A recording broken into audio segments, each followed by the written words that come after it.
ఆంధ్రప్రదేశ్ రాజకీయాల్లో ఇప్పుడు ఒక ఆసక్తికరమైన పోరు చర్చనీయాంశంగా మారింది. ఒకరు గోదావరి జిల్లాలో దళిత రాజకీయాలకు ఎన్నో ఏళ్లుగా ముఖ చిత్రంగా ఉన్న మాజీ ఎంపీ, మరొకరు పోలీస్ అధికారిగా పనిచేసి దళిత వర్గాల్లో ప్రత్యేక గుర్తింపు తెచ్చుకున్న సీనియర్ ఐపీఎస్ అధికారి. ఇద్దరు ఒకే సామాజిక వర్గానికి చెందినవారు. ఇద్దరికి దళిత వర్గాల్లో మంచి గుర్తింపు కూడా ఉంటుంది. కానీ ఇప్పుడు ఇద్దరి మధ్య మాటల యుద్ధం నడుస్తోంది. సోషల్ మీడియాలో ఒకరిపై ఒకరు తీవ్ర ఆరోపణలు చేసుకుంటున్నారు. ఇది కేవలం వ్యక్తిగత వివాదమా, లేక రాబోయే రోజుల్లో దళిత రాజకీయాల్లో ఆధిపత్యం కోసం జరుగుతున్న పోరాటమా? మాజీ ఎంపీ, సీనియర్ ఐపీఎస్ మధ్య జరుగుతున్న ఈ వార్ వెనుక అసలు రాజకీయ లెక్కలేంటి? ఈ రోజులో ఒకటి చూద్దాం.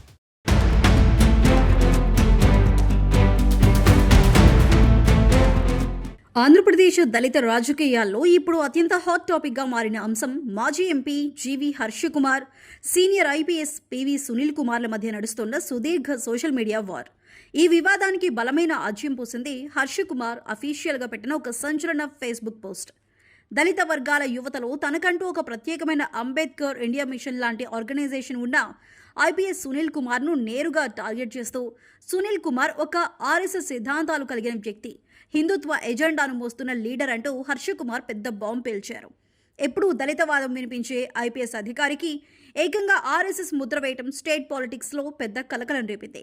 అంతటితో ఆగని హర్షకుమార్ నాటి deputy speaker Raghurama Krishnam Raju custodial torture కేసును ప్రస్తావించడమే కాకుండా సునీల్ కుమార్ పర్సనల్ లైఫ్పై తీవ్ర ఆరోపణలు చేశారు. గతంలో ఆయన భార్యను హింసించారని, గృహహింస కేసులు కూడా ఉన్నాయంటూ పాత కోర్టు ఫైళ్లను సోషల్ మీడియా వేదికగా రచ్చ చేయటం ఈ వివాదాన్ని అత్యంత పీక్స్కు తీసుకువెళ్లింది. ఒక మాజీ పార్లమెంటు సభ్యుడు, సర్వీస్లో ఉన్న ఐపీఎస్పై ఈ స్థాయిలో పర్సనల్ అటాక్కి దిగటం వెనుక ఒక పెద్ద వ్యూహాత్మక స్కెచ్ ఉందనే చర్చ నడుస్తోంది.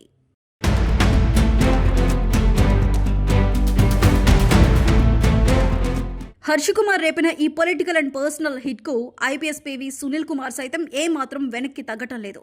సాధారణంగా సర్వీస్ రూల్స్కు కట్టుబడి ఉండే ఉన్నతాధికారులు ఇలాంటి పొలిటికల్ వివాదాలకు దూరంగా ఉంటారు. కానీ ఈ నెలాఖరులోని అఫీషియల్గా రిటైర్ కాబోతున్న సునీల్ కుమార్ మాత్రం ఏపీ ప్రభుత్వ సస్పెన్షన్లో ఉండి కూడా హర్షకుమార్ అండ్ సన్స్తో ఢీ అంటే ఢీ అంటూ కౌంటర్ పోస్టులు పెడుతున్నారు. హర్షకుమార్ చేసిన ఆరోపణలపై సునీల్ కుమార్ అత్యంత చాకచక్యంగా మైండ్ గేమ్ ఆడారు. పైకి చూస్తే RRRతో పోరాడుతున్నట్లు నటిస్తూ లోపల మాత్రం అతని ఏజెంట్లుగా, కోవట్టులుగా పనిచేస్తున్న వాళ్లంతా ఇప్పుడు దొరికిపోతున్నారు. ఇలాంటి కపట బుద్ధి గల వాళ్ళను ఏం చేయాలో దళిత జాతికి బాగా తెలుసు అంటూ పరోక్షంగా హర్షకుమార్ను టార్గెట్ చేశారు సునీల్. దళిత వర్గాల్లో తనకున్న మాస్ ఇమేజ్ను దెబ్బతీయడానికి తన ప్రధాన ప్రత్యర్థి అయిన రఘురామ లాంటి అగ్రకుల లీడర్లతో హర్షకుమార్ చేతులు కలిపారని సునీల్ కుమార్ వర్గం సోషల్ మీడియా వేదికగా బలంగా ప్రచారం చేస్తోంది.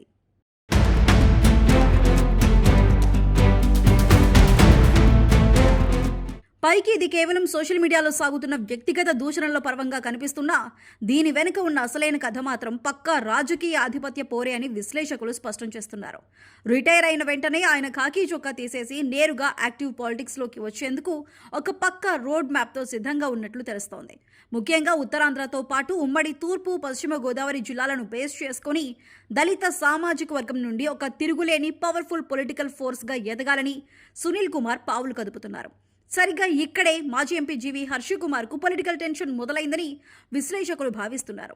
దశాబ్దాలుగా అమలాపురం, ఉమ్మడి తూర్పుగోదావరి జిల్లాల్లో దళిత రాజకీయాలను ఏకఛత్రాధిపత్యంగా శాసిస్తున్న హర్షకుమార్ ఇప్పుడు సునీల్ కుమార్ లాంటి చదువుకున్న ఎంకరేజ్ ఉన్న ఆఫీసర్ ఎంట్రీ ఇస్తే తన ప్రాతినిధ్యం, తన పట్టు ఎక్కడ తగ్గిపోతోందోనని ఆందోళన చెందుతున్నట్లు రాజకీయ వర్గాల్లో గుసగుసలు వినిపిస్తున్నాయి.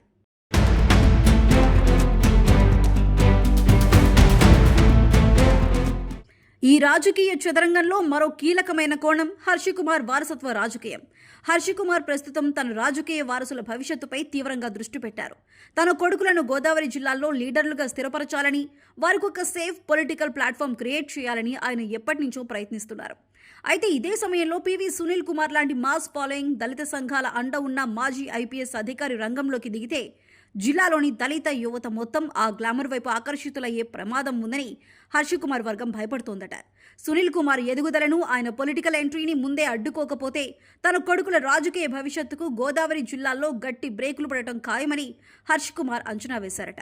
అందుకే ముందే అలర్ట్ అయ్యి పాత ఫైళ్లు, ఆర్ఎస్ఎస్ ముద్రలు, వ్యక్తిగత ఆరోపణలతో సునీల్ కుమార్ ఇమేజ్ను డ్యామేజ్ చేసే ప్రయత్నం చేస్తున్నారని సునీల్ కుమార్ మద్దతుదారులు సోషల్ మీడియాలో కౌంటర్ అటాక్ ఇస్తున్నారు.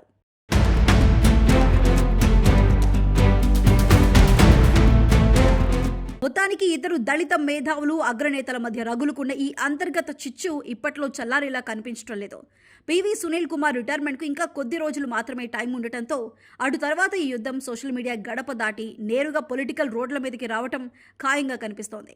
సునీల్ కుమార్ అఫీషియల్గా పార్టీ ప్రకటన చేసిన తర్వాత హర్ష కుమార్ వర్గం నుండి వ్యూహాత్మక దాడులు మరింత తీవ్రమయ్యే అవకాశం ఉంది. మరి హర్ష కుమార్ వేస్తున్న ఆర్ఎస్ఎస్ ముద్రను సునీల్ కుమార్ ఎలా తిప్పికొడతారు?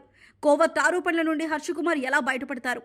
ఉమ్మడి గోదావరి జిల్లాలో దళిత యువత పాతతరం నేత హర్ష కుమార్ వైపు నిలుస్తుందా, లేక కొత్త తరం పాలిటిక్స్ చేస్తారంటున్న రిటైర్డ్ ఐపీఎస్కు జై కొడుతుందా అనేది చూడాలి. ఏదేమైనా రాబోయే రోజుల్లో ఏపీ దళిత రాజకీయాల్లో భారీ కుదుపులు మాత్రం ఖాయంగా కనిపిస్తోంది.